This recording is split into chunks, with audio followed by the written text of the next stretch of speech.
Halo semuanya, selamat datang di Comic Universe. Kali ini saya akan membahas manhwa baru yang berjudul Si NPC Genius. Cerita dimulai dengan menunjukkan seorang anak muda yang sedang menonton berita. Berita itu menyebutkan jika ada seorang S-Rank Sword Mage yang bernama Lee Sejun dinyatakan telah gugur saat menjalankan misi. Lee Sejun terkena musibah saat menaklukkan Kuruas, pasangan jahat yang muncul di pusat kota Seoul.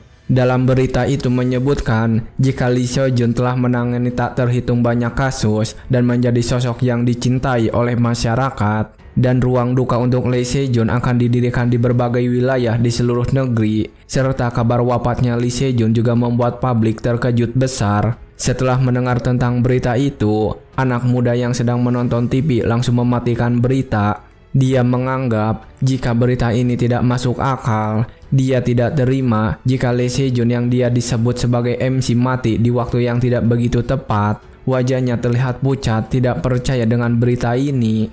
Lee Sejun yang baru saja diberitakan meninggal di siaran berita adalah seorang sword mage genius berusia 25 tahun. Syarat pahlawan muda yang paling disorot di era ini. Namun fakta yang lebih penting adalah dia itu teman seangkatan anak muda ini dan dia adalah tokoh utama dari novel yang menjadi pondasi dunia ini.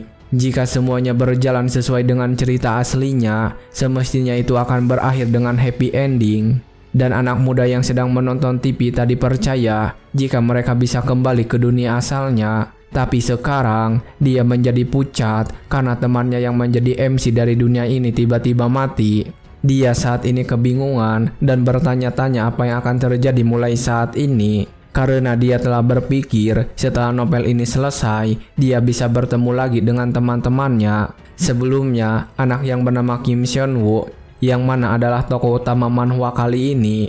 Sebelum dia terpanggil ke novel Modern Mage, waktu itu dia sedang bertemu dengan teman-temannya di sebuah restoran. Di sana salah satu temannya bertanya tentang sesuatu. Semisal nih, kalian ke isekai jadi NPC di sebuah novel, terus bisa manfaatin kesempatan buat lebih OP daripada MC. Kira-kira kalian bakal pilih manfaatin atau enggak? Perempuan di sebelahnya mengatakan jika dia akan memanfaatkan kesempatan itu dan mengatakan hanya orang bodoh saja yang tidak menggunakannya. Lalu saat itulah Kim Seon-woo juga memberikan jawaban. Dia mengatakan jika dia tidak akan menggunakan kesempatan itu dan menganggap mereka gila. Teman-temannya penasaran kenapa Kim Seon-woo memilih tidak menggunakan kesempatan itu.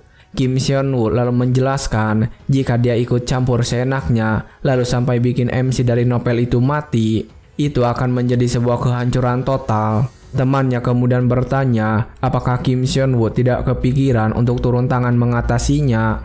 Kim Seon-woo kembali menjawab dengan logis. Dia mengatakan dia pasti bakal sengsara setengah mati karena tidak mungkin semuanya akan semudah itu. Dia juga tidak yakin bisa serajin seperti MC di dalam novel.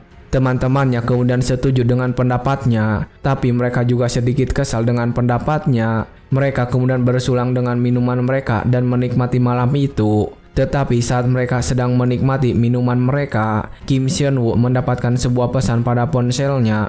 Dan saat dia melihatnya, dia memberitahu teman-temannya jika dia memenangkan sebuah event. Dia lalu membuka pesan itu, dan ternyata itu adalah pesan dari penulis novel Modern Mage. Pesan itu mengatakan kalau hadiahnya adalah tiket perjalanan yang akan membawa Kim Seon-woo menuju tempat yang sangat spesial. Di sana juga ada pilihan apakah Kim Seon-woo akan menerimanya atau tidak. Kim Seon-woo yang mendapatkan pesan itu langsung berbangga dan menunjukkannya kepada teman-temannya. Mengatakan jika dia mendapatkan tiket liburan gratis. Teman-temannya yang melihat itu sangat heboh.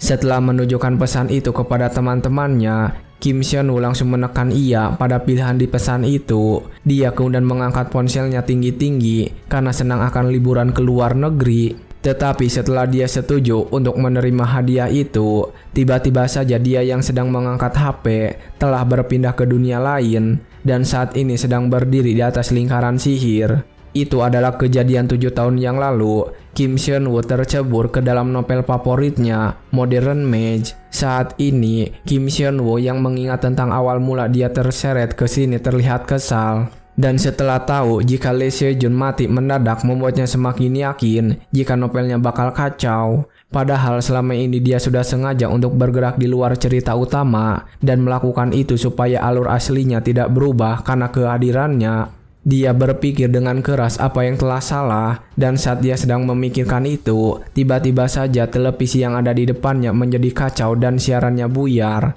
Kim Seon-woo yang penasaran kemudian berdiri dan memeriksa televisi yang rusak itu.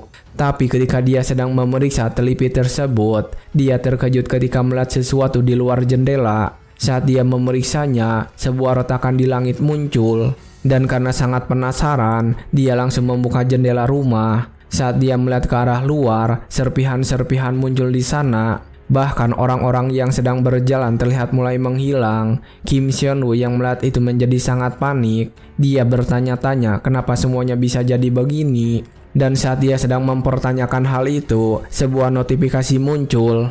Ketika dia melihatnya, sistem menyebutkan jika karakter Lee Seo-jun telah gugur dan seluruh skenario utama dianggap gagal. Karena skenario tidak dapat dilanjutkan, dunia akan di-reset. Saat melihat notifikasi jika dunia ini akan di-reset, Kim Seon-woo benar-benar ketakutan. Tetapi ketika dia sedang kebingungan seperti itu, tiba-tiba saja tubuhnya juga mulai hancur.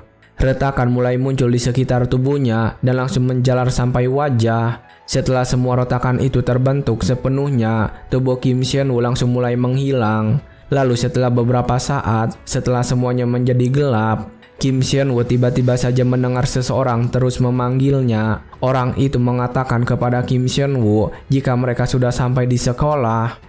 Barulah ketika sopir itu memanggil Kim Seon-woo dengan sangat keras, Kim Seon-woo akhirnya terbangun dengan wajah yang sangat terkejut. Sopir itu kembali mengatakan apakah Kim Seon-woo tidak ingin turun karena mereka sudah sampai di sekolah dari tadi. Kim Seon-woo yang masih kebingungan kemudian meminta maaf dan langsung turun dari bus. Dia saat ini sedang kebingungan karena dia sedang berada di kamarnya tadi. Dan sekarang tiba-tiba saja membuka mata di dalam bus. Dia juga kembali mengingat dunia lamanya yang seakan sudah runtuh. Dia juga bertanya-tanya apakah saat ini sedang bermimpi. Dan ketika dia merasa silau karena cahaya matahari saat itu, dia menutup kedua matanya. Jika saat ini dia melihat ke arah depan, dia melihat sebuah sekolah yang dia kenal. Di sana tertulis ucapan selamat atas diterimanya murid-murid di Korea Mage Academy tahun ajaran 2032. Kim Seon-woo lalu mengetahui jika ini adalah akademi tempat dia lulus dulu. Namun dia merasa ada yang aneh karena tahunnya adalah 2032. Dan setelah kembali mengingatnya, ternyata ini adalah 7 tahun yang lalu. Dia kemudian buru-buru untuk memeriksa tubuhnya sendiri. Dan setelah selesai memeriksa tubuhnya, Kim Seon-woo terlihat panik. Dia tidak menyangka dia kembali ke 7 tahun yang lalu. Tetapi karena semuanya sudah seperti ini, Kim Seon-woo tidak ingin berpikir lama-lama. Dia langsung saja mengikuti alurnya saat ini. Dia kemudian langsung saja memasuki akademi itu. Dia terlihat sangat kesal saat berjalan di antara para murid. Dia kesal karena semuanya persis sama seperti 7 tahun yang lalu. Dan dengan begini, dia tidak punya pilihan lain selain mengakui ini adalah kenyataan. Dia benar-benar telah kembali ke masa lalu. Tetapi meskipun sudah kembali ke masa lalu, Kim Seon-woo masih saja bertanya-tanya alasan kenapa Lee Seo-jun bisa mati di masa depan.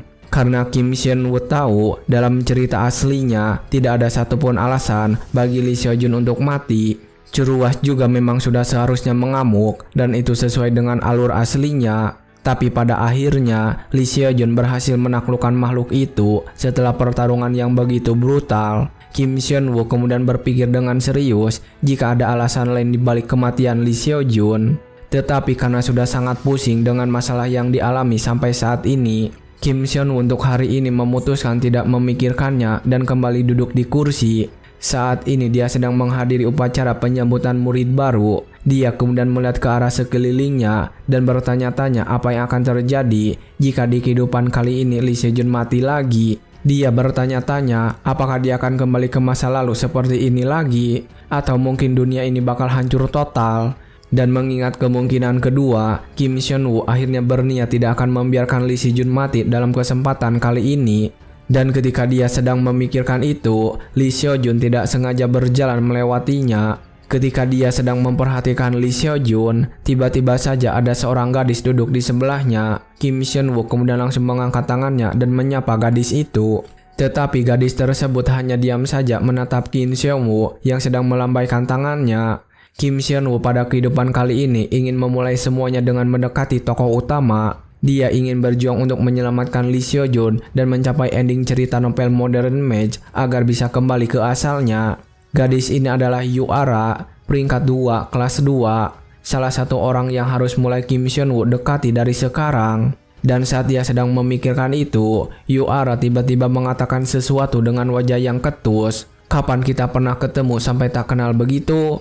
Melihat reaksi yang ditunjukkan oleh Yuara, Kim Seon-woo benar-benar tidak bisa menjawab apapun. Dan saat dia sedang terdiam, Yuara bertanya apakah Kim Seon-woo ingin mengatakan sesuatu. Dan ketika Kim Seon-woo berkata jika dia tidak ingin mengatakan apapun, Yuara langsung memalingkan wajahnya. Dia juga meminta Kim Seon-woo untuk mengalihkan pandangannya karena membuatnya risih. Singkat cerita, setelah dia mencoba untuk berbicara dengan Yuara, pemimpin upacara kemudian mengatakan jika upacaranya dimulai dan meminta perwakilan tiap angkatan untuk naik ke podium. Setelah mendapatkan panggilan itu, para perwakilan mulai menaiki podium bersama-sama. Terlihat ada 3 orang yang naik ke atas podium setelah panggilan itu. Yang pertama adalah Lee Seo-jun, dia peringkat 1 di kelas 2. Dan saat melihat Lee Seo-jun, semua murid langsung memujinya, mengatakan auranya cukup gila karena telah terlatih langsung dari ketua Kim Jin Cheol. Kim Seon-woo sendiri saat ini yang duduk di sekitar murid-murid yang gaduh. Terlihat biasa saja. Dia akhirnya sadar jika Lee Seo-jun bahkan sudah terkenal meski masih berstatus siswa. Soalnya Modern Match itu tipe novel OP di mana tokoh utama melakukan semuanya sendirian. Lalu kemudian ada salah satu gadis yang naik ke podium. Gadis cantik ini adalah perwakilan angkatan baru dan murid-murid di sana gaduh akan kecantikan yang dimilikinya. Tetapi ketika melihat gadis itu tersenyum kepada semua murid, Kim Seon-woo langsung tahu jika senyuman itu sudah diperhitungkan dan tujuannya adalah untuk membangun koneksi. Kemudian yang terakhir, dia adalah perwakilan dari angkatan tahun ketiga. Murid-murid mulai berbisik mengatakan jika senior mereka ini peringkat 1 selama 3 tahun berturut-turut. Mereka tidak percaya itu karena wajah dari senior mereka ini tidak kelihatan seperti orang hebat. Kim Seon-woo sendiri juga tidak begitu mengenal dengan seniornya. Dia tahu jika di novel aslinya juga peranannya sangat kecil. Dan setelah semua perwakilan tiap angkatan menaiki podium, acara selanjutnya dimulai. Kali ini adalah waktunya untuk pembacaan sumpah siswa. Ketiga perwakilan angkatan kemudian mengangkat tangannya dan mulai membacakan sumpah. Dan itu diikuti oleh siswa-siswa yang lainnya yang ada di sana. Tetapi saat pembacaan sumpah, Kim Seon-woo tiba-tiba melihat Yuara gemetaran. Dan ketika dia melihat ke arahnya, Yuara sedang mengepalkan tangannya dan terlihat marah. Saat dia memastikan ke arah wajahnya, Yuara yang cukup menyeramkan. Melihat dia sedang marah seperti itu, Kim Seon-woo mencoba mengambil kesempatan untuk berbicara dengannya. Kim Seon-woo tiba-tiba saja berbicara jika ini sangat disayangkan. Dan ketika mendengar itu, Yuara langsung mengalihkan pandangannya ke arah Kim Seon-woo dan bertanya apakah ucapannya tadi itu ditunjukkan kepadanya. Kim Seon-woo kemudian mengakui hal itu dan Yuara lalu bertanya apanya yang disayangkan. Kim Seon-woo memasang wajah serius dan mengatakan sesuatu. Terus terang menurutku, kau lebih baik daripada 2 orang itu. Tetapi ketika Kim Seon-woo mengatakan hal itu, Yuara menjadi sangat serius dan menanyakan sesuatu. Hei, kau tahu apa sampai ngomong begitu? Kau ngelawak? Apa kau pernah lihat mereka pakai magic? Kim Seon-woo lalu mengatakan jika dia belum pernah melihatnya. Dan mendengar itu, Yuara mengingatkan Kim Seon-woo agar tidak bicara sembarangan. Lalu Kim Seon-woo mengatakan sesuatu lagi untuk menarik perhatian Yuara. Karena bisa kelihatan dari sekali lihat, pilingku bagus. Tapi ketika Kim Seon-woo mengatakan hal itu, Yuara menjadi semakin marah dan menganggap jika Kim Seon-woo sedang mempermainkannya. Melihat situasinya yang menjadi seperti ini, Kim Seon-woo memutuskan untuk berhenti sejenak. Dia kemudian mencoba untuk mengganti topik pembicaraannya. Dia tiba-tiba saja bertanya apakah Yuara sedang bingung soal masa depannya. Dan saat Kim Seon-woo menanyakan masa depannya, Yuara tiba-tiba saja terdiam. Dia bertanya-tanya kenapa Kim Seon-woo, bocah yang bahkan tidak dia kenal, bisa tahu itu. Yuara kemudian memutuskan untuk melihat name tag Kim Shin-woo dan berhasil mengetahui namanya. Setelah melihat namanya, Yuara mengatakan sesuatu dengan tatapan penuh dendam. Kim Shin-woo, namamu akan kuingat, jadi kedepannya jangan pernah ngomong sama aku lagi. Setelah mengatakan peringatan itu, Yuara langsung berdiri dan pergi meninggalkan Kim Shin-woo. Kim Shin-woo saat itu benar-benar panik karena dia takut jika sudah mengacaukan semuanya. Tahun ajaran baru di Akademi Mage dimulai dengan tes evaluasi pada hari pertama yang menentukan peringkat. Dengan kata lain, ini adalah momen untuk menunjukkan skill yang dimiliki di hadapan semua siswa dan semacam upacara pengenalan. Saat tes evaluasi akan dimulai, siswa-siswa baru terlihat gugup. Dan ketika melihat mereka semua gugup, Kim Shin-woo malah tersenyum tenang. Dia saat ini percaya diri dan menargetkan untuk masuk peringkat 10 besar di kelas 2. Karena di kehidupan sebelumnya, Kim Shin-woo bahkan beberapa kali dapat tawaran naik ke rank B. Walaupun pada akhirnya dia hanya bertahan di rank C. Tapi setelah melihat lawannya adalah bocah-bocah seperti ini, menampilkan skill biasa-biasa saja itu sangat memalukan baginya. Dengan sombongnya, Kim Shin-woo mengatakan akan menunjukkan apa itu skill seorang pro. Dan ketika tes evaluasi dimulai, yang melakukan pertama kali adalah gadis perwakilan angkatan baru. Dia saat ini sudah membentuk beberapa tombak menggunakan sihirnya, dan dia langsung melemparkan semua tombak itu menuju target yang berada di depannya. Dengan serangan itu, dia berhasil mengenai dan menghancurkan seluruh target dengan mudah. Saat dia berhasil melakukan semua itu, murid laki-laki yang ada di sana memujinya. Mereka mengatakan selain memiliki wajah yang cantik, skillnya juga hebat. Mengatakan jika gadis ini sudah memiliki paket lengkap. Dan setelah gadis itu, kini giliran tes evaluasi untuk kelas 2. Dan saat itu dimulai, yang maju pertama kali adalah Yuara. Setelah maju untuk melakukan tes evaluasi, Yuara langsung mengeluarkan bola api di tangannya. Dengan bola api itu, dia langsung menyerang dan membuat boneka-boneka target meledak sekaligus. Karena melihat ledakan yang begitu besar, murid laki-laki yang lain menjadi bertanya-tanya apakah Yuara adalah murid angkatan mereka karena levelnya terlihat seperti seorang pro. Murid-murid itu juga membandingkan Yuara dengan Lee Seo-jun. Mereka mengatakan jika bukan karena Lee Seo-jun, Yuara akan menjadi yang terhebat. Setelah berhasil menyelesaikan tes evaluasi, Yuara segera turun dari panggung. Dan bertepatan dengan dia turun dari sana, Lee Seo-jun ternyata menaiki panggung untuk melakukan tes evaluasi. Lee Seo-jun saat ini sudah bersiap untuk menjalankan tes evaluasi menggunakan pedang di tangannya. Saat tes sudah dimulai, dia langsung bergerak dengan cepat untuk menyerang boneka-boneka target yang ada di sana. Dengan gerakan yang cepat, dia berhasil mengalahkan boneka-boneka itu sekaligus. Setelah berhasil mengalahkan semua boneka itu, dia tersenyum ke arah murid yang lain. Yuara yang melihat hasil tes evaluasi itu terlihat sedikit kesal. Sementara Kim Shin-woo terlihat biasa-biasa saja dan memperhatikan Yuara. Kim Shin-woo lalu membandingkan Yuara dengan Lee Seo-jun. Menurutnya mereka juga sudah berada di tingkat legendaris yang sama. Tapi Lee Seo-jun terlihat sudah seperti profesional aktif yang turun langsung di lapangan. Yuara selalu kalah peringkat dari Lee Seo-jun, jadi wajar saja dia merasa kesal. Dan ketika dia sedang memperhatikan mereka berdua, pembawa acara memanggil nama Kim Shin-woo untuk menaiki panggung dan melakukan tes evaluasi. Kim Shin-woo terlihat senang dan langsung berdiri untuk menaiki panggung. Tetapi ketika Kim Shin-woo sedang menaiki panggung, beberapa guru yang sedang menyaksikan di sana bahkan tidak mengenalinya.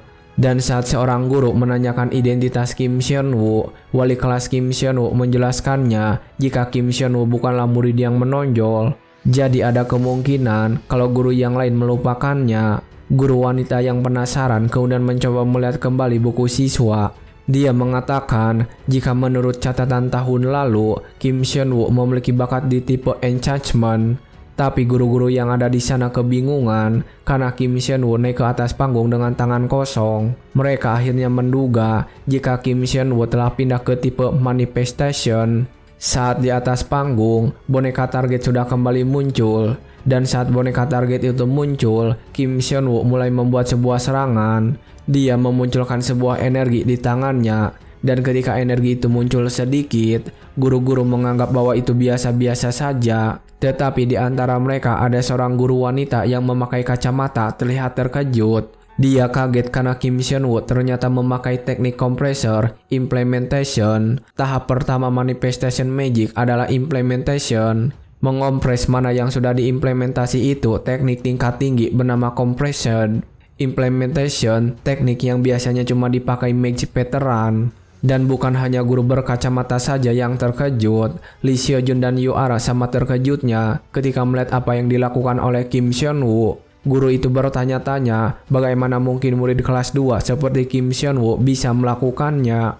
Kim Seon-woo kemudian dengan percaya diri menyerang boneka-boneka target itu dengan serangannya kali ini.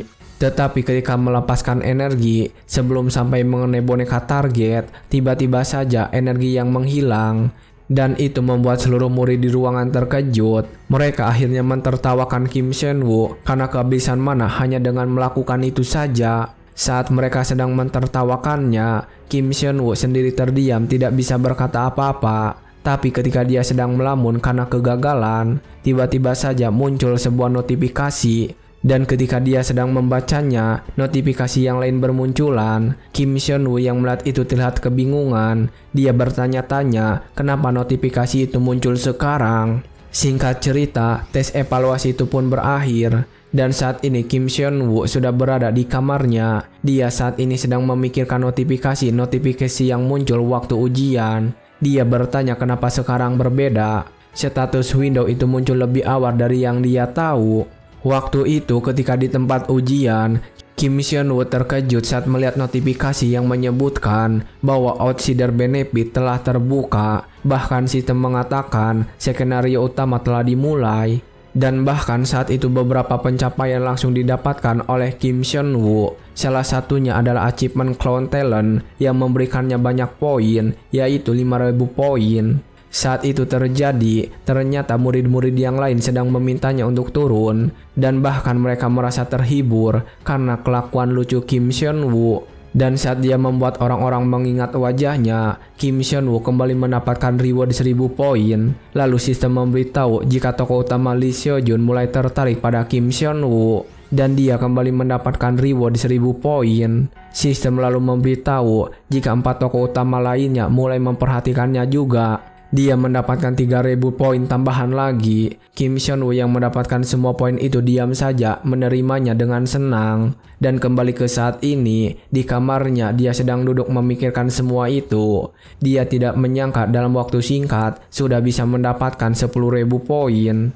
Dan karena mendapatkan poin sebanyak itu, Kim Seon-woo merasa harus mengaktifkan outsider benefit. Outsider benefit adalah sebuah hak istimewa yang hanya bisa Kim Seon-woo pakai sebagai orang yang terjebak masuk ke dunia ini.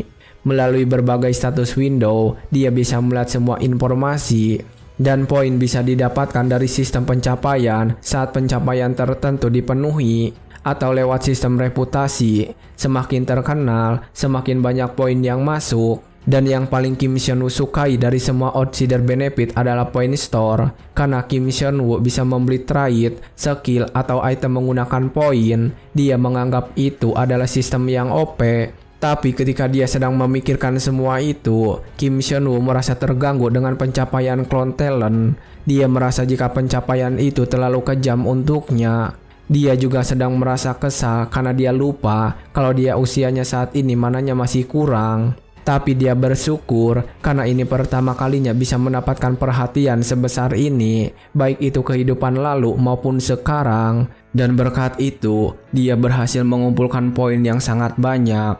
Kim Seon-woo kemudian membuka status window dan ingin melihat perkembangan skillnya saat ini. Dan saat itu sudah terbuka, status window menunjukkan semua informasinya, nama, jumlah poin, dan stat miliknya muncul di dalam status window.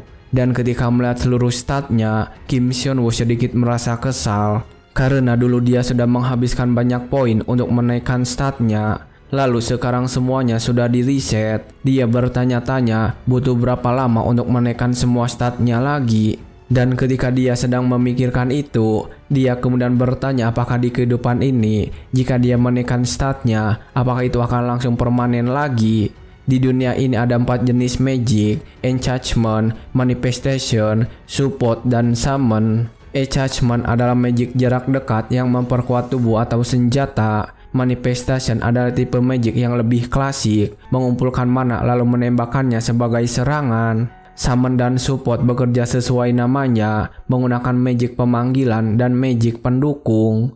Kim Shin-woo telah memilih Manifestation sebagai spesialisnya. Dia memilihnya karena itu adalah magic yang paling keren menurutnya. Dan setelah memutuskan pilihannya, Kim Shin-woo tahu jika stat utama yang harus diprioritaskan adalah stat mana. Saat dia sedang memikirkan itu, tiba-tiba saja kembali muncul notifikasi. Notifikasi menyebutkan jika sebanyak 350 orang mengingat wajah Kim Shin-woo dan kembali mendapatkan reward 1000 poin. Kim Shin-woo kembali terkejut saat melihat poin tambahan itu. Dia tidak menyangka hanya bertingkah seperti badut sebentar, dia bisa mendapatkan poin sebanyak ini. Dia merasa sangat senang karena dia mendapatkan jackpot. Dan saat dia sedang merayakan keberhasilannya, notifikasi kembali muncul. Mengatakan jika orang yang mengingatnya bertambah menjadi 400 orang. Dan berkat itu mendapatkan reward 2000 poin. Melihat jumlahnya yang sangat banyak, Kim Shin-woo menjadi panik. Karena jumlah itu lebih banyak dari seluruh murid akademi. Dia kemudian dengan buru-buru langsung memeriksa HP-nya dan melihat sosial media. Dan ternyata saat dia mengeceknya, videonya sudah tersebar di internet. Dan itu juga sudah mendapatkan banyak penonton. Kim Shin-woo tidak menyangka jika video tesnya akan viral seperti ini. Dia merasa malu dengan semua itu, tapi dia merasa sayang karena poinnya yang lumayan. Bahkan dia berpikir untuk semakin memancing viewer melihat videonya agar bisa terus mendapatkan poin tambahan. Kim Shin-woo tiba-tiba saja tersenyum dan melakukan sesuatu pada ponselnya. Dia saat itu mengatakan jika ini berhasil dan mendapatkan banyak poin, dia akan membeli itu. Keesokan harinya, Kim Shin-woo telah kembali bersekolah dan berjalan seperti biasa. Dan saat dia berjalan melewati para murid-murid itu membicarakannya. Mereka bertanya apakah itu Kim Shin-woo yang ada di video viral kemarin. Kim Shin-woo tetap tenang saat mereka membicarakannya dan malah makin bersemangat berharap mereka semua terus membicarakannya. Kim Shin-woo kemudian kembali mengingat apa yang telah dia lakukan semalam. Dia telah mengupload videonya dengan judul clickbait, sehingga berhasil membuat orang-orang yang penasaran melihat videonya. Dia tersenyum karena berkat unggahannya itu berhasil mendapatkan tambahan 5000 poin lagi. Singkat cerita, setelah berjalan beberapa saat, dia kini santai di sebuah ruangan kelas. Kim Shin-woo kemudian membuka pintu dan segera masuk ke dalam kelas tersebut. Dan begitu dia masuk, murid-murid yang ada di sana langsung mengenalinya. Dan ketika dia sedang diam saja memperhatikan semua murid, tiba-tiba saja ada seorang murid berambut pirang yang memanggilnya. Murid itu langsung mendekati Kim Shin-woo dan berbicara sambil merangkulnya. "Hei kau, kemarin kau lucu sangat, habis kau kabur, semua orang ngakak parah." Dan ketika dia sedang mengobrol dengan murid rambut pirang, teman-temannya yang lainnya mentertawakan Kim Shin-woo. Mereka bahkan menganggap Kim Shin-woo adalah anak orang kaya yang masuk ke sini lewat jalur donasi. Kim Shin-woo mengetahui siapa murid yang berambut pirang itu. Dia adalah Park In-wan. Di novel aslinya dia punya peran si gila di awal cerita. Kim Shin-woo tahu kalau tidak ada untungnya jika sampai terjebak dengan Park In-wan dan berniat untuk diam saja lalu pergi menjauh. Tetapi saat dia sedang merencanakan untuk pergi, Park In-wan tiba-tiba saja berbicara dengan serius kepada Kim Shin-woo. "Hei, mulai hari ini namamu bodoh. Kalau aku memanggilmu, kau harus langsung datang, paham? Kalau tidak, kehidupanmu di akademi bakal susah." Ketika Kim Shin-woo sedang mendapatkan ancaman itu dari Park In-wan, Lee Seo-jun datang ke sana dan menghentikan Park In-wan. Lee Seo-jun juga langsung mendekat dan berbicara. "Park In-wan, cukup. Aku pernah bilang buat berhenti ganggu anak lain kan?" Park In-wan terlihat kesal saat ditegur oleh Lee Seo-jun. Dia kemudian langsung melepaskan Kim Shin-woo dan berbalik menghadap Lee Seo-jun. Saat itu dia berkata, jika si jenius yang diperhatikan dunia Lee Seo-jun ingin menjadi pahlawan lagi. Dia juga berkata, jika dirinya yang rakyat jelata ini cuma bisa nurut saja. Saat Park In-wan sedang mengatakan semua itu, Lee Seo-jun kembali menatapnya dengan serius dan memanggilnya. Karena situasinya sudah tidak menyenangkan baginya, Park In-wan langsung pergi dari sana membawa teman-temannya. Dan saat semua itu terjadi, Kim Sien-woo hanya diam saja menyaksikan. Dan setelah Park In-wan pergi meninggalkan kelas, Lee Seo-jun bertanya apakah Kim Sien-woo baik-baik saja. Kim Sien-woo mengatakan dia baik-baik saja dan berterima kasih. Lee Seo-jun kemudian mulai membahas tentang video Kim Sien-woo yang sudah tersebar di internet. Dan karena ditanya seperti itu, Kim Sien-woo berpura-pura sedih sambil mengatakan sesuatu. Iya, videonya sudah menyebar kemana-mana. Aku malu banget sampai rasanya pengen haling. Melihat Kim Sien-woo yang bersedih, Lee Seo-jun mencoba menenangkan Kim Sien-woo, meminta Kim Sien-woo agar tidak memikirkan hal itu. Karena yang salah itu orang yang menyebarkan dengan niat buruk. Dan setelah mengatakan hal itu, Lee Seo-jun kemudian berpamitan dan pergi dari sana. Tetapi saat dia akan pergi, Kim Sien-woo tiba-tiba saja menangkap tangan Lee Seo-jun dan mengatakan sesuatu. Sebentar Lee Seo-jun, kalau begitu, sama aku, kelas Denjen semester ini, ayo satu tim sama aku. Lee Seo-jun terlihat kebingungan saat mendengar itu dan bertanya kenapa juga dia harus melakukan itu. Kim Sien-woo memasang wajah serius dan menjawabnya saat itu juga. Soalnya ini bakal bagus untukmu juga. Tapi ketika mendengar itu, Lee Seo-jun langsung berpikir sebentar. Dan setelahnya, Lee Seo-jun meminta maaf karena harus menolak Kim Sien-woo. Dia berkata dia tidak pernah mempertimbangkan Kim Sien-woo sebagai rekan tim. Tapi Kim Sien-woo tidak berhenti. Dia kembali memujuk Lee Seo-jun. Lee Seo-jun, ada dua alasan kenapa kamu harus satu tim denganku.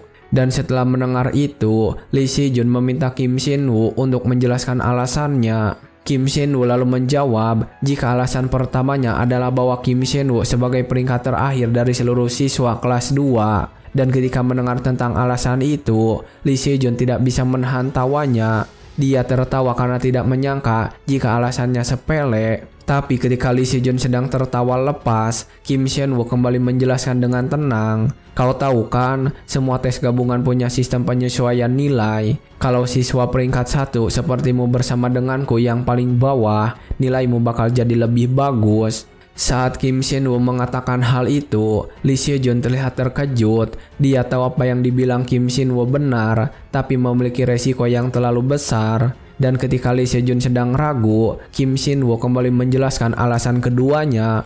Dia memberitahu bahwa UARA sudah memasukkan 2 siswa berperingkat rendah ke dalam timnya. Dan karena UARA kemampuannya adalah Magic Area, jadi 2 peringkat rendah itu tidak akan membuatnya kesulitan. Lee Seo-jun yang mendengar itu semakin tertarik dan membenarkan pernyataan Kim Sien-woo barusan. Dan ketika dia sedang memikirkan itu, Kim Sien-woo malah mengatakan alasan ketiga. Aku untuk ukuran peringkat terakhir, kemampuanku lumayan loh. Dan ketika Kim Sien-woo mengatakan itu dengan percaya diri, Lee Seo-jun kembali tertawa dan berkata jika Kim Sien-woo benar-benar lucu. Akhirnya, Lee Seo-jun setuju untuk membentuk satu tim bersamanya. Tapi setelah itu Lee Seo-jun berkata ada syarat yang harus dipenuhi agar itu terjadi. Lee Seo-jun dengan tegas mengatakan jika anggota tim sisanya dia yang akan memilih. Kim Sien-woo tidak masalah dengan itu dan langsung menerimanya. Mereka berjabat tangan, pertanda kesepakatan itu sudah selesai. Dan setelah berhasil meyakinkan Lee Seo-jun, Kim Sien-woo kembali mendapatkan pencapaian dan sistem memberinya hadiah reward 2000 poin lagi karena pencapaian itu. Singkat cerita, akhirnya kelas hari itu telah dimulai. Seorang pengajar sedang menjelaskan asal mula Magic di abad ke-14. Dia menyebutkan jika awalnya Magic bukan 4 sistem seperti sekarang, tapi 2 sistem. Dia lalu bertanya kepada para murid apa yang menyebabkan sistem 2 cabang itu runtuh. Ketika pertanyaan itu dilontarkan, Kim Sien-woo langsung mengangkat tangannya dengan percaya diri. Kim Sien-woo menjawab jika alasannya adalah karena Blood Sword, mag penguat pertama yang muncul pada abad ke-18. Pengajar tersebut membenarkan jawaban Kim Sien-woo dan menjelaskan lebih lanjut pelajaran itu.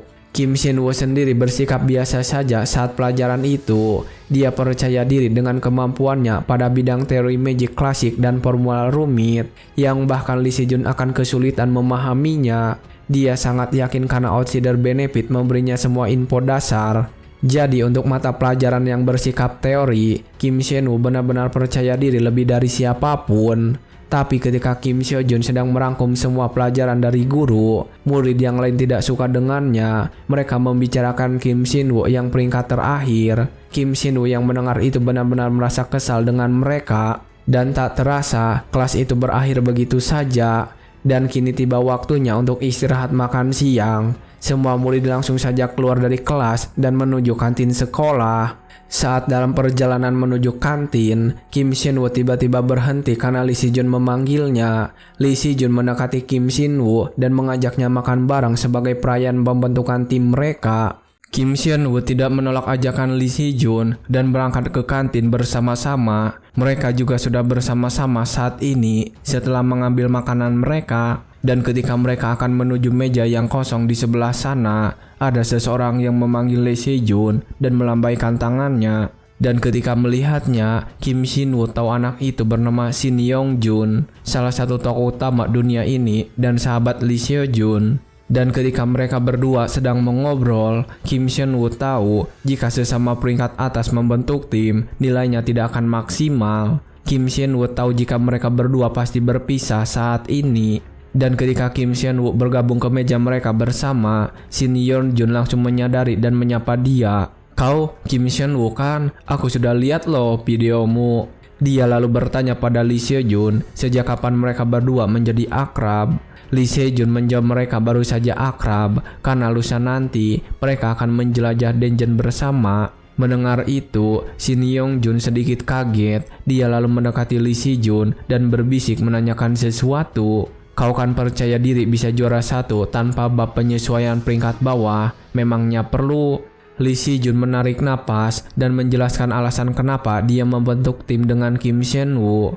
"You are benar-benar berniat," katanya dia rekrut 2 orang peringkat paling bawah ke timnya. Setelah mendengar itu, Shin Yeon Jun akhirnya mengerti dan kaget. Tapi setelah membahas itu, mereka langsung saja menikmati makanan agar tidak keburu dingin. Mereka bertiga bahkan terus bercanda sambil makan bersama. Dan saat mereka sedang melakukan itu, peringkat pertama kelas 1, gadis bernama Seoyun sedang memperhatikan mereka. Saat dia sedang fokus, temannya memanggil Seoyun. Seoyun kemudian kembali mengobrol bersama temannya. Tapi tetap saja dia tertarik dengan Lee Seo-jun dan temannya. Dia penasaran kenapa Kim Shin Woo bisa akrab dengan senior Lee Si-jun. Singkat cerita, setelah sesi makan siang berakhir, tiba saatnya bagi para siswa untuk latihan sihir. Saat ini juga, Kim Shin Woo sudah berada di aula pelatihan. Dia langsung saja mencoba melakukan serangan lagi dengan manifestation. Kali ini Kim Shin Woo berusaha mengatur jumlah mana yang bisa dia kendalikan. Dan setelah berhasil mengumpulkan dan mengendalikannya, dia langsung melepaskan serangan itu dan mengerahkan serangannya. Kali ini dia berhasil membuat sebuah serangan yang pasti. Dan bahkan serangan itu berhasil menghancurkan target yang ada di sana. Ketika Kim Shin Woo berhasil melakukan serangan itu kali ini, murid-murid yang ada di sana terkejut. Mereka memuji Kim Shin Woo yang ternyata lebih bagus dari dugaan mereka. Tapi ketika murid-murid sedang membicarakannya, Kim Shin Woo tidak mempedulikan. Dia sedang melihat jam tangan dan memastikan sesuatu. Sebelum ereksi, Kim Shin Woo bisa melihat stat dengan poin. Awalnya memang bagus, tapi makin banyak dibeli, harganya semakin naik sampai dia tidak sanggup membelinya lagi. Harga stat dasar naik 10 poin setiap 10 kali pembelian. Prinsipnya sama seperti game, makin tinggi levelnya, semakin susah naik level. Setelah menyelesaikan latihan itu, Kim Shin Woo langsung pulang dari sana dan berdiam di kamar. Saat ini dia sedang memikirkan sesuatu dengan serius. Dia berpikir jika untuk jangka panjang, daripada menghabiskan poin, lebih baik memakai trait atau item yang bisa meningkatkan magic power secara bertahap. Dan setelah memutuskan itu, Kim Shin Woo langsung mencari hal itu pada point store. Setelah dia mengetikkan nama pada kolom pencarian, semua yang berkaitan langsung muncul. Kim Shin Woo langsung scroll ke bawah dan mencari trait yang muncul di pertengahan novel yang dia tahu. Dan ketika dia cukup lama mencari, akhirnya dia berhasil menemukannya. Itu adalah sebuah trait yang bernama Blessing of the Great Nature, peringkat A. Trait yang bisa menyerap mana alam dan memiliki efek pasif. Efek pasifnya adalah Blessing of the Wild. Kanal mana mendapatkan mana tambahan saat menyalurkan, dan besaran bergantung pada kondisi lingkungan hingga plus 150%. Kedua, ada Rest of the Wild. Kecepatan pemulihan mana meningkat sebanyak 50%. Setelah menjumlahkan keduanya, Kim Shin-woo mampu meningkatkan regenerasi stamina dan mana sebesar 200%. Ditambah dia sudah memakai Arlogy Retuner, item peringkat B. Dan untuk mendapatkan kedua item itu, Kim Shin-woo telah menjual Trade Master Shape peringkat A dari kehidupan sebelumnya. Kim Shin-woo terpaksa menjual Trade Master Shape meski itu sangat berguna baginya dan membuatnya sakit hati. Tapi dia merasa usahanya tergantikan karena setelah membeli Blessing of the Great Nature dan Arlogy Retuner, titik awal hidup Kim Shin-woo sekarang jauh lebih cepat daripada sebelum ereksi. Lalu ketika dia sedang menikmati pencapaian itu, tiba-tiba saja ponselnya berdering. Kim Shin-woo mengambil ponselnya dan melihat siapa yang memanggilnya. Dan ketika dia melihatnya, dia terlihat kaget. Saat dia melihatnya, ternyata itu adalah bunyi dari grup pesan yang baru dibentuk. Itu adalah grup chat kelompok 3. 3 orang anggotanya saat itu sudah mengirim pesan ke grup. Mereka adalah Shin Ji-hyuk, Yoon Ha-young, dan Jeong Jin-tar. Dan yang Kim Shin-woo kenal hanyalah Yoon Ha-young. Yoon Ha-young yang Kim Shin-woo tahu adalah karakter yang nanti menjadi penting. Tapi karena belum menyadari kemampuannya, perannya sekarang pasti masih sedikit. Begitulah pikir Kim Shin-woo. Dan ketika dia sedang membuka grup, Lee Si-jun mengirim pesan meminta mereka masing-masing menyebutkan spesialisasi mereka dulu. Shin Ji-hyuk menjawab jika dia adalah tipe support dan keahlian tambahannya adalah manifestasi. Yoon Ha-young menjawab jika dia adalah tipe manifestasi dengan atribut S dan keahlian tambahannya support. Jeong Jin-tae sendiri tipe enchantment, keahlian tambahannya adalah manifestasi meski tidak jago. Kim Shin-woo juga ikut menjawab dan memberitahu jika dia tipe manifestasi dan tidak punya atribut. Dan ketika dia menjawab seperti itu, Shin Ji-hyuk muncul, mengatakan jika di sekolah mereka, semua orang sudah tahu Kim Shin-woo tipe manifestasi dari video lucu yang viral. Kim Shin-woo yang melihat jawaban itu merasa kesal dan tersinggung. Kim Shin-woo sendiri lalu berpikir sebaiknya mereka menjadikan Lee Si-jun sebagai peran utama dan sisanya fokus sebagai support. Dia tahu jika mengincar peringkat 1, mereka harus lebih baik dari tim Yuu-ara. Dan setelah memikirkan semua itu, Kim Shin-woo langsung pergi. Berikutnya, pelajaran kali ini adalah latihan magic di luar ruangan. Di sana terlihat banyak murid yang sedang berlatih manifestasi dan menyerang boneka latihan dengan sihir mereka. Dan di sana ada guru wanita yang berkacamata yang sedang memberitahu seorang murid wanita kesalahan dalam latihannya. Lalu di sana juga ada Yuu-ara yang sudah bersiap dengan bola api. Yuu-ara langsung melemparkan bola api dan membuat ledakan yang besar. Para murid yang ada di sana memuji kekuatan Yuu-ara. Begitu juga dengan guru berkacamata, dia mengakui skill Yuu-ara yang luar biasa dan menganggap dia berbakat dan memiliki kualitas bawaan. Tapi guru itu juga menyadari sesuatu yang lain pada Yuu-ara. Yuu-ara menurutnya masih perlu banyak permurnian dan pemanfaatan mananya masih kurang. Tetapi ketika sedang memperhatikan Yuu-ara, guru itu tertarik dengan Kim Shin-woo yang berhasil mengeluarkan serangannya kali ini. Saat dia melihatnya, Kim Shin-woo berhasil mengenai target dengan serangannya. Guru itu kembali mengingat ketika tes evaluasi berlangsung.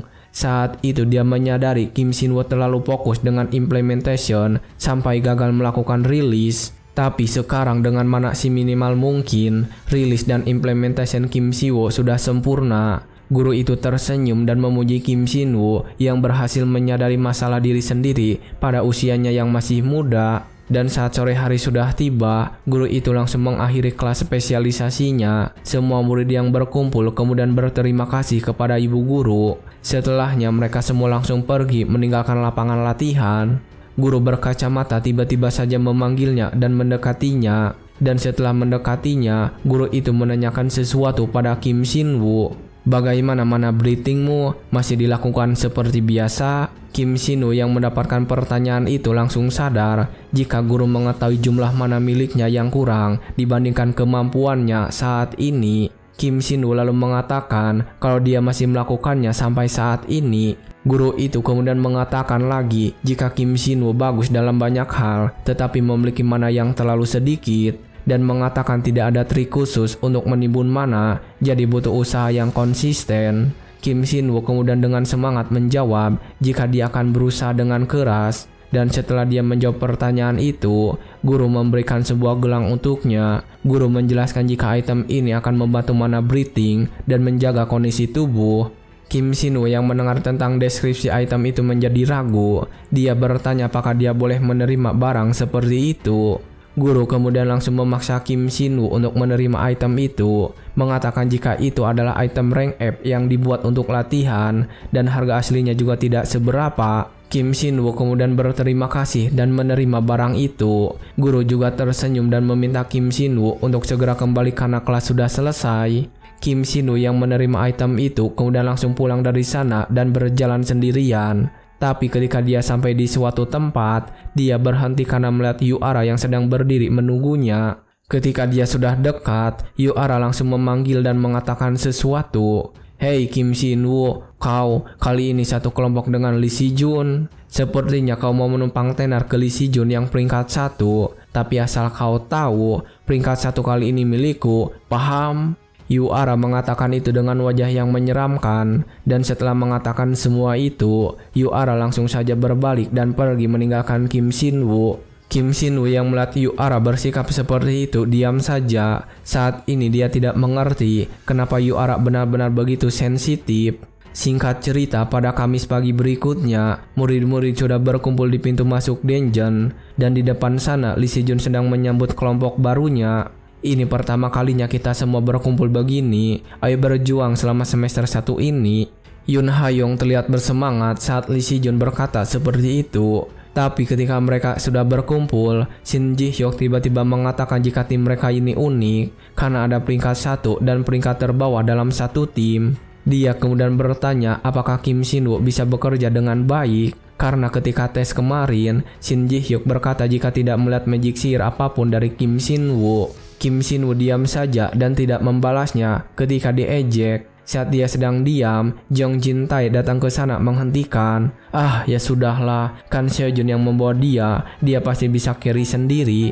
Setelah mendengar ucapan itu, Kim Shin-woo tahu jika Jong Jin-tae hanya ingin menumpang nama pada Lee Si-jun. Setelah memperhatikan mereka berdua, Kim Shin-woo juga kini memperhatikan Yoon Ha-young. Dia tahu jika episode di mana Yoon Ha-young akan bersinar masih lama. Dia bertanya-tanya apakah karena dia ikut tim Lee Si-jun, komposisi anggotanya benar-benar berbeda dari masa lalu. Dan saat mereka berjalan mendekati dungeon, Kim Shin-woo khawatir apakah ujian ini akan baik-baik saja dengan anggotanya yang seperti ini. Akhirnya setelah semua kelompok berkumpul di depan gerbang dungeon, seorang guru memanggil mereka untuk memperhatikannya. Dia menjelaskan tentang eksplorasi dungeon untuk hari ini. Dia mengatakan kelas ini dilaksanakan 2 kali pada pagi dan sore, dan karena ini hari pertama, mereka hanya akan menjelajahi dungeon lantai 1. Dia kemudian menjelaskan tentang kriteria penilaian kelas eksplorasi dungeon.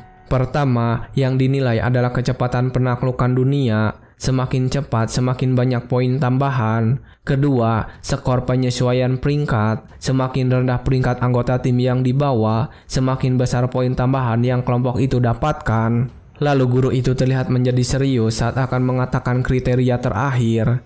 Dan penilaian terakhir ini berdasarkan kontribusi. Dia menjelaskan jika dungeon buatan memiliki sistem kontribusi khusus. Semakin besar kontribusi seseorang terhadap tim, semakin banyak poin tambahan yang diberikan. Dan setelah menjelaskan semua itu, guru itu meminta murid untuk berhati-hati dan mengajak mereka untuk masuk ke dungeon sesuai dengan kelompok mereka. Setelah semua kelompok memasuki dungeon, guru tadi langsung masuk ke ruangan pengawasan. Dan saat dia masuk, ternyata ada guru-guru yang lain. Saat itu seorang guru wanita kemudian mengajukan pertaruhan pada penilaian hari ini.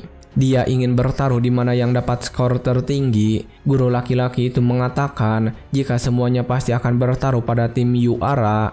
Dirinya juga memilih kelompok 7. Dan karena mendengarkan tentang mereka semua yang memilih kelompoknya Yuara, beberapa guru terlihat menyesal karena taruhannya akan gagal. Tetapi saat mereka menganggap taruhannya gagal, guru berkacamata mengatakan taruhannya tetap jadi. Dia mengatakan jika dia akan memilih kelompok 3 yang ada Lee Si-jun agar taruhannya tetap terjadi. Saat guru yang memakai kacamata menentukan pilihannya, guru laki-laki yang ada di sana mengatakan sesuatu. Guru Lee, walaupun tadi kamu bilang Sejun dan Ara sengaja dipasangkan dengan anak-anak peringkat bawah agar hasil penilaian tidak jomplang, tapi tetap saja kualitas mereka beda level. Guru Lee kemudian bertanya kenapa guru laki-laki itu mengatakan hal seperti itu. Guru laki-laki kemudian mengatakan meskipun ada Lee Si-jun pada kelompok itu, anggota lainnya tidak stabil. Apalagi Lee Si-jun itu tipe enchantment, jadi jika sendirian tetap ada batasnya. Setelah mendengar itu, Guru Lee setuju dengan pendapat guru laki-laki. Akan sulit bagi Lee Si-jun untuk melawan musuh dalam jumlah banyak tanpa dukungan timnya. Guru laki-laki kemudian membicarakan Yuara yang berspesialis pada Wet Area Magic, dan Yuara juga sudah mencapai pertengahan lantai 1. Tetapi meskipun diberikan fakta seperti itu, Guru Lee tetap percaya pada pemberontakan si peringkat terakhir, Kim Shin-woo. Dan kembali ke dalam dungeon, saat ini Lee Si-jun telah membunuh seekor monster, dan timnya langsung melanjutkan perjalanan menelusuri dungeon. Mereka semua terlihat senang ketika ada Lee Si-jun yang memimpin mereka. Jeong Jin-tae dan Shin Jae-hyuk bahkan terlihat begitu santai.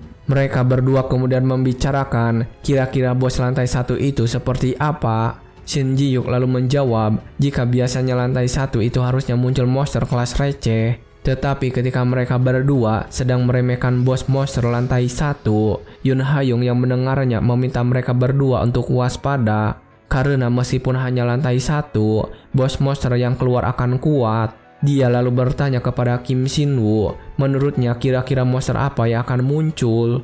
Kim Shin-woo dengan tegas menjawab jika yang akan muncul adalah Giant Wolf. Mendengar jawaban Kim Shin-woo, Shin Jae-hyuk terlihat agak kesal dan mengatakan sesuatu. Giant Wolf, kok kau sangat percaya diri menebak yang bakal muncul? Kim Shin-woo lalu menjawab jika dia melihat tanda-tandanya tadi. Padahal Kim Shin-woo mengetahui itu karena pengalaman dari kehidupan sebelumnya. Tetapi Kim Shin-woo mengatakan hal seperti itu, Shin Jae-hyuk malah mengejeknya, mengatakan jika Kim Shin-woo sedang berhalusinasi. Kim Shin-woo yang mendengar itu menjadi kesal, dan Shin Jae-hyuk juga terus memprovokasinya. Melihat mereka berdua yang bertengkar, Lee Si-jun langsung melerainya dan mengajak mereka untuk melanjutkan perjalanan. Mereka akhirnya setuju dan langsung berjalan, tetapi baru saja melanjutkan perjalanan, Lee Si-jun meminta teman-temannya untuk berhenti dan mengatakan jika ada sesuatu di lantai di depan mereka.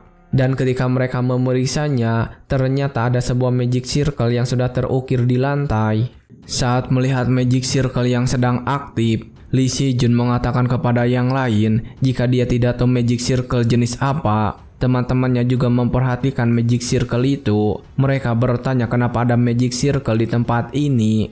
Mereka menganggap kalau magic circle itu berbahaya. Tapi ketika mereka sedang ragu-ragu, Kim Shin-woo kemudian langsung maju sendirian dan memeriksa magic circle itu. Melihat Kim Shin-woo yang memeriksa magic circle, Lee Si-jun memintanya untuk berhati-hati. Kim Shin-woo berkata jika dia hanya ingin melihatnya saja, dan dia kemudian memperhatikan magic circle itu dengan serius. Setelah memperhatikan untuk beberapa saat, Kim Shin-woo memberitahu teman-temannya jika magic circle yang ada di depan mereka itu tidak berbahaya dan itu hanyalah barrier sederhana. Shin Jae-hyuk yang mendengar jawaban itu kemudian bertanya kenapa Kim Shin-woo bisa mengetahui itu. Dia juga terlihat sedikit kesal saat menanyakan hal tersebut. Kim Shin-woo bisa mengetahui magic circle ini dari kehidupannya yang sebelum karena pernah melihat barrier yang persis sama. Dan untuk membuktikan itu, Kim Shin-woo kemudian langsung mengulurkan tangannya dan itu ternyata membuat barrier itu aktif lalu menunjukkan wujudnya. Melihat Kim Shin-woo yang berhasil membuktikan ucapannya itu, Shin Jae-hyuk terlihat sangat kesal, mengatakan jika dia sebenarnya juga sudah tahu. Namun ketika mereka sedang menempatkan hal itu, Jeong Jin-tae dan Yoon Ha-young khawatir karena mereka harus memutar balik dan tidak bisa melewati area ini. Dan ketika mereka sedang kebingungan memikirkan caranya, Lee Si-jun mengangkat pedangnya, meminta mereka untuk minggir dari sana karena dia akan mencoba menebasnya memakai pedang.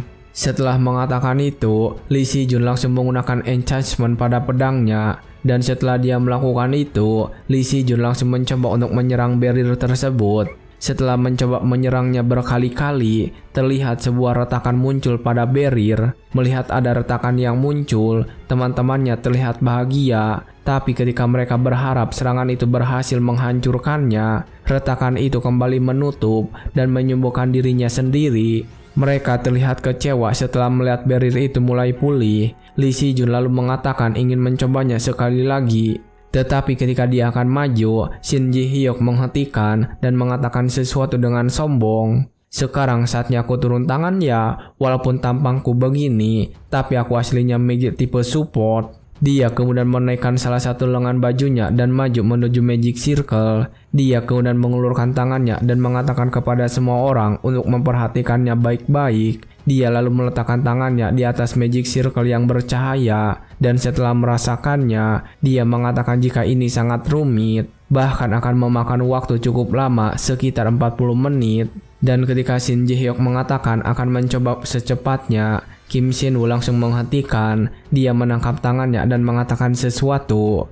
Tunggu dulu, aku yang akan coba membukanya. Shin Ji-hyuk terlihat kesal saat Kim Shin-woo langsung saja menerobos dan langsung menyentuh Magic Circle. Saat Kim Shin-woo menyentuh Magic Circle itu mulai bercahaya dan sistem memberitahu jika opsi skill khusus Benefit of Outsider telah aktif.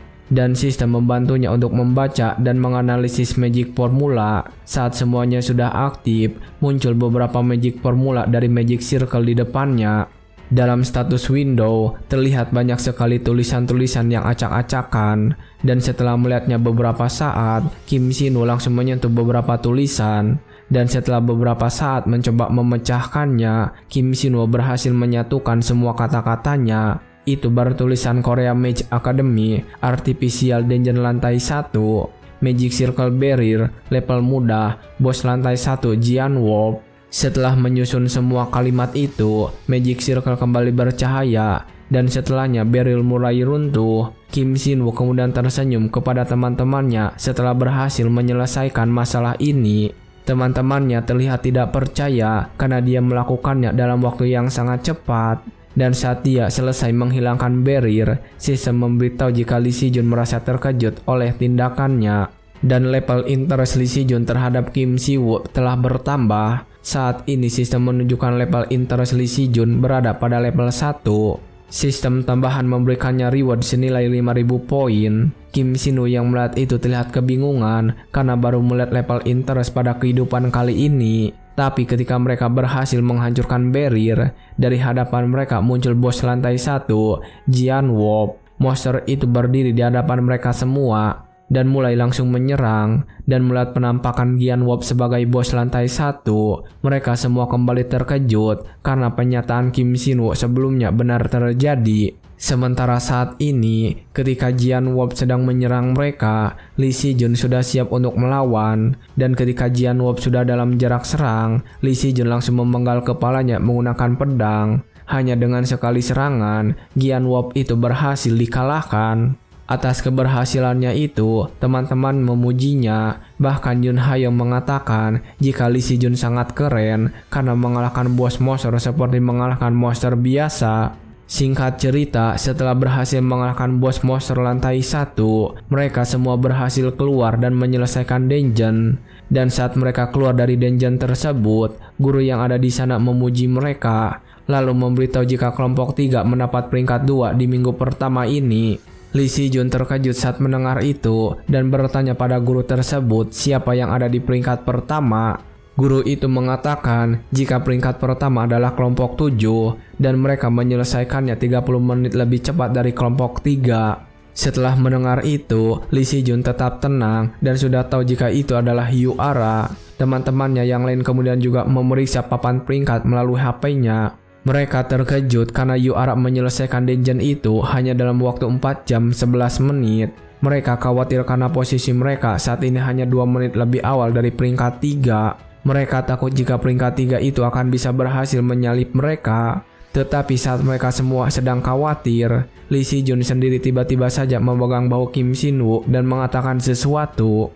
Tapi tetap saja, Shin-woo, berkatmu kita dapat peringkat 2. Kim Shin-woo yang mendapatkan pujian mengatakan jika dia tidak banyak membantu, tetapi Lee Si-jun tetap saja memujinya karena jika Kim Shin-woo tidak membuka barirnya dengan cepat, mereka pasti akan jauh tertinggal. Lee Si-jun mengatakan jika ini adalah salahnya karena kurang maksimal dan seharusnya mereka bisa menjadi peringkat 1. Tapi ketika mendengar itu, Yoon Ha-young membantah. Dia mengatakan bahwa karena Se-jun lah mereka bisa selesai secepat ini. Kim Shin-woo juga mendukung pernyataan Yoon Ha-young, dan ketika mereka sedang mengobrol, teman-teman yang lain memberikan semangat. Mereka yakin mereka bisa akan membalikan keadaan karena ini baru saja minggu pertama. Tapi ketika mereka sedang mengobrol, tiba-tiba saja seorang guru datang ke sana, dan guru itu juga memanggil Kim Shin-woo. Kim Shin-woo yang dipanggil kemudian menatapnya, dan dia tahu ternyata itu adalah guru pembimbing match tipe support. Guru itu yang tiba-tiba datang ke sana kemudian mengatakan jika dia datang untuk memberi proposal kepada siswa Kim Shin-woo. Guru itu kemudian langsung mengambil tangan Kim Shin-woo dan mengatakan sesuatu dengan bersemangat. Siswa Kim Shin-woo, pindahlah ke tipe support sekarang juga. Tetapi ketika guru itu memintanya dengan penuh semangat, Kim Shin-woo langsung menolak permintaan itu saat itu juga tanpa ragu. Guru wanita itu terlihat langsung lemas saat Kim Shin-woo langsung menolak. Dia kemudian mengatakan sesuatu untuk mencoba menarik perhatian Kim Shin-woo. Tunggu dulu, kau menolak bahkan sebelum mendengar keuntungannya. Coba dengar dulu. Dengan kewenanganku, aku bisa memberimu beasiswa bakat khusus sebesar 50 juta won. Masih tidak tertarik? Kim Shin-woo dengan tegas mengatakan kalau dia tidak tertarik dengan beasiswa. Tapi ketika dia menolak tawaran yang cukup fantastis, murid-murid lain mendekati Kim Shin-woo dan bahkan menceramahinya. Hei Kim Shin-woo, apa kau gila? Kenapa kau menolak itu? Kau akan mendapatkan peringkat rendah di tipe manifestation. Kalau aku sih, pasti langsung pindah tipe. Dan ketika semua orang sedang membicarakannya, Yuara yang ternyata ada di sana juga ikut berkomentar. Kau benar-benar tidak mau ganti? Bakat khusus itu pasti punya manfaat lain selain beasiswa. Tetapi meskipun Yuara mengatakan hal seperti itu, Kim Shin-woo tersenyum dan berterima kasih, mengatakan jika dia adalah tipe manifestation. Yuara yang mendengar tentang pernyataan itu terlihat cukup terkejut. Singkat cerita, setelah ujian hari itu telah selesai, saat ini di sebuah koridor sekolah, Seohyun sedang berjalan sendirian, dan saat dia berada di sana, dia tidak sengaja melihat Kim Shin-woo yang sedang membersihkan lantai. Seohyun akhirnya memutuskan untuk datang mendekati Kim Shin-woo dan menyapanya dengan senyuman di wajah. Halo senior Kim Shin-woo, kenapa Anda bersih-bersih? Kim Shin-woo yang melihatnya biasa saja, dia mengatakan jika dia bersih-bersih karena melihat lantai itu kotor. Dan setelah mendengar alasan itu, Seohyun kembali tersenyum, lalu memuji Kim Shin-woo dan mengatakannya sebagai orang baik. Dan setelah memujinya, Seohyun kemudian langsung saja pergi meninggalkannya. Setelah agak jauh dari sana, Seohyun bergumam sendiri di dalam hatinya, jika Kim Shin-woo hanya buang-buang tenaga saja dan tidak ada untungnya. Padahal saat ini yang dilakukan oleh Kim Shin-woo hanyalah salah satu cara agar mendapatkan sebuah pencapaian. Dan tepat saat setelah dia membersihkannya, Kim Shin-woo mengatakan jika Kim Shin-woo telah meraih pencapaian The Cleaning Fairy, dan berkat itu dia mendapatkan reward 1000 poin. Kim Shin-woo sendiri langsung memeriksa poin yang dia terima. Dia tidak peduli dengan omongan orang lain tentang dia yang suka bersih-bersih. Dan setelah selesai dengan bersih-bersih, Kim Shin-woo kemudian langsung pergi meninggalkan tempat itu. Dan tanpa dia sadari, ternyata ada seorang murid laki-laki yang bersembunyi di balik tembok. Murid laki-laki itu tersenyum saat melihat Kim Shin-woo pergi membawa alat-alat kebersihan. Berikutnya, Kim Shin-woo saat ini sudah menghadiri kelas yang lain. Dan di kelas itu seorang guru sedang menjelaskan tentang jenis-jenis monster. Dan ketika menjelaskan jenis-jenis monster yang diketahui, guru mengatakan monster yang paling berbahaya adalah demon. Dia lalu bertanya kepada murid-murid, apakah ada yang tahu kenapa demon itu berbahaya? Seperti biasa dalam kelas teori, Kim Shin-woo lalu menjawab pertanyaan. Dia juga saat ini langsung menjelaskan jawaban dari pertanyaan itu. Karena selain saat mereka melepaskan penyamarannya sendiri, atau tepat saat sebelum mereka mengamuk, mereka tidak bisa dibedakan dari manusia.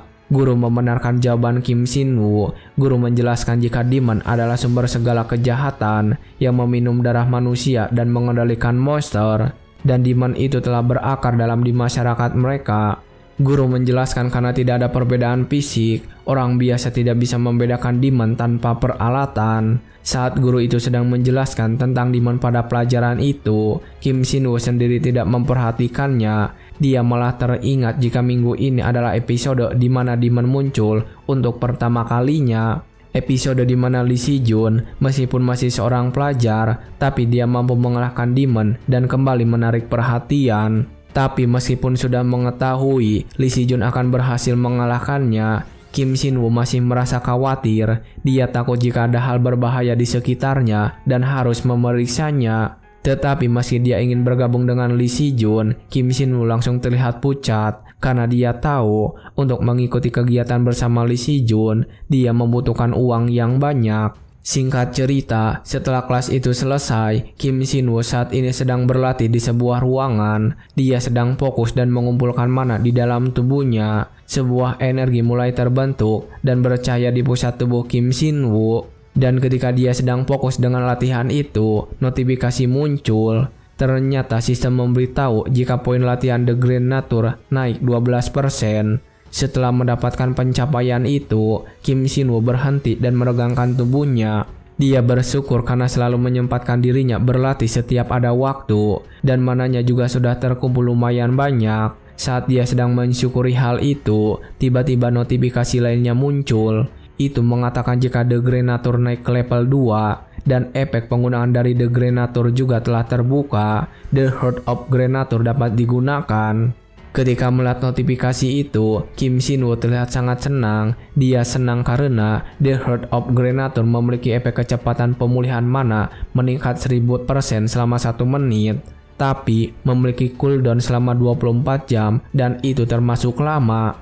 Dan ketika dia sedang senang karena mendapatkan kemampuan baru, dia kembali teringat dengan tawaran guru pembimbing dari kelas support. Ketika mengingat itu, Kim Shin-woo merasa bersalah karena jika bukan karena outsider benefit, dia waktu itu tidak akan bisa membatalkan barrier-nya. Dan juga jika membuatnya sendiri, dia tidak akan bisa.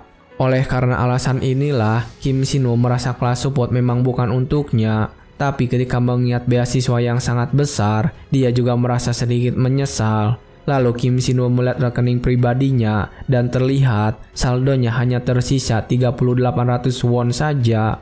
Dia kemudian duduk dan memikirkan cara mencari uang dengan cepat. Dia mencari pekerjaan yang sekiranya bisa dia kerjakan dan menghasilkan uang yang banyak. Ketika sedang memikirkan itu, Kim Shin-woo berpikir tentang berburu monster di dungeon lalu menjual item drop. Tapi setelah memikirkan sekali lagi, dia merasa itu terlalu berbahaya baginya sekarang. Dan pilihan lainnya adalah menaiki tower. Kim Shin-woo merasa bisa mengetesi tower tingkat rendah. Dan masalahnya sekarang adalah dia masih seorang pelajar. Dan sebagai anak di bawah umur, dia belum bisa mengurus sertifikatnya juga. Tapi ketika dia sedang kebingungan, tiba-tiba dia terpikirkan sesuatu. Sementara saat ini di ruang guru, seorang guru yang sedang merapikan berkas mengatakan sesuatu. Semuanya, hari ini saya melihat seorang murid yang sangat rajin loh. Kim Shin-woo dari kelas 2, dia datang pagi-pagi sekali dan membersihkan kelas. Ketika mendengar nama Kim Shin-woo, guru Lee dan guru dari kelas support langsung bersemangat. Lalu ketika mereka berdua sedang memperhatikan, guru teori juga mengatakan sesuatu tentang Kim Shin-woo. Shin-woo, dia juga sangat fokus saat pelajaran teori. Dia juga menjawab dengan aktif. Semangat belajarnya itu benar-benar bagus. Ketika sedang membicarakan Kim Shin-woo, guru Lee ikut berbicara dan mengatakan sesuatu juga. Anak-anak tipe manifestation memang begitu loh. Ada yang mencoba merekrut murid saya, tapi saya percaya jika Shin-woo bukan tipe anak yang mudah dibujuk. Ketika mendengar itu, guru kelas support merasa kesal dan tersinggung. Dan ketika mereka membicarakan, ternyata mereka semua merasa bersyukur karena masih ada murid yang begitu rajin seperti Kim Shin-woo. Dan ketika di ruang guru, semua orang memandang Kim Shin-woo sebagai murid yang baik. Kim Shin-woo sendiri saat ini sedang senang karena dia melihat notifikasi dari sistem. Kim Shin-woo sudah mendapatkan pencapaian teacher favorit student dan membuat Kim Shin-woo mendapatkan reward 2000 poin lagi. Setelah mendapatkan poin tambahan, Kim Shin-woo langsung membuka poin store. Dia langsung mengaktifkan fitur pencarian dan mencari sebuah item untuk dia beli. Dan ketika dia menemukannya, dia langsung membeli item yang harganya 10.000 poin tanpa ragu. Ketika sudah mendapatkan item itu, Kim Shin-woo terlihat serius dan memancarkan aura gelap. Dia saat ini sangat bersemangat untuk memanfaatkan item itu untuk mencari uang yang banyak. Dan pada Sabtu pagi, di depan sebuah tower, ada anak muda yang sedang menghampiri penjaga tower. Penjaga itu langsung menghentikan pemuda itu dan memintanya untuk menunjukkan mage lisensi. Pemuda itu tanpa ragu langsung mengambilnya dan menyerahkan itu pada penjaga. Pada lisensi mage itu, tertulis namanya adalah Kim Jin-woo, 25 tahun, dan dengan rank C.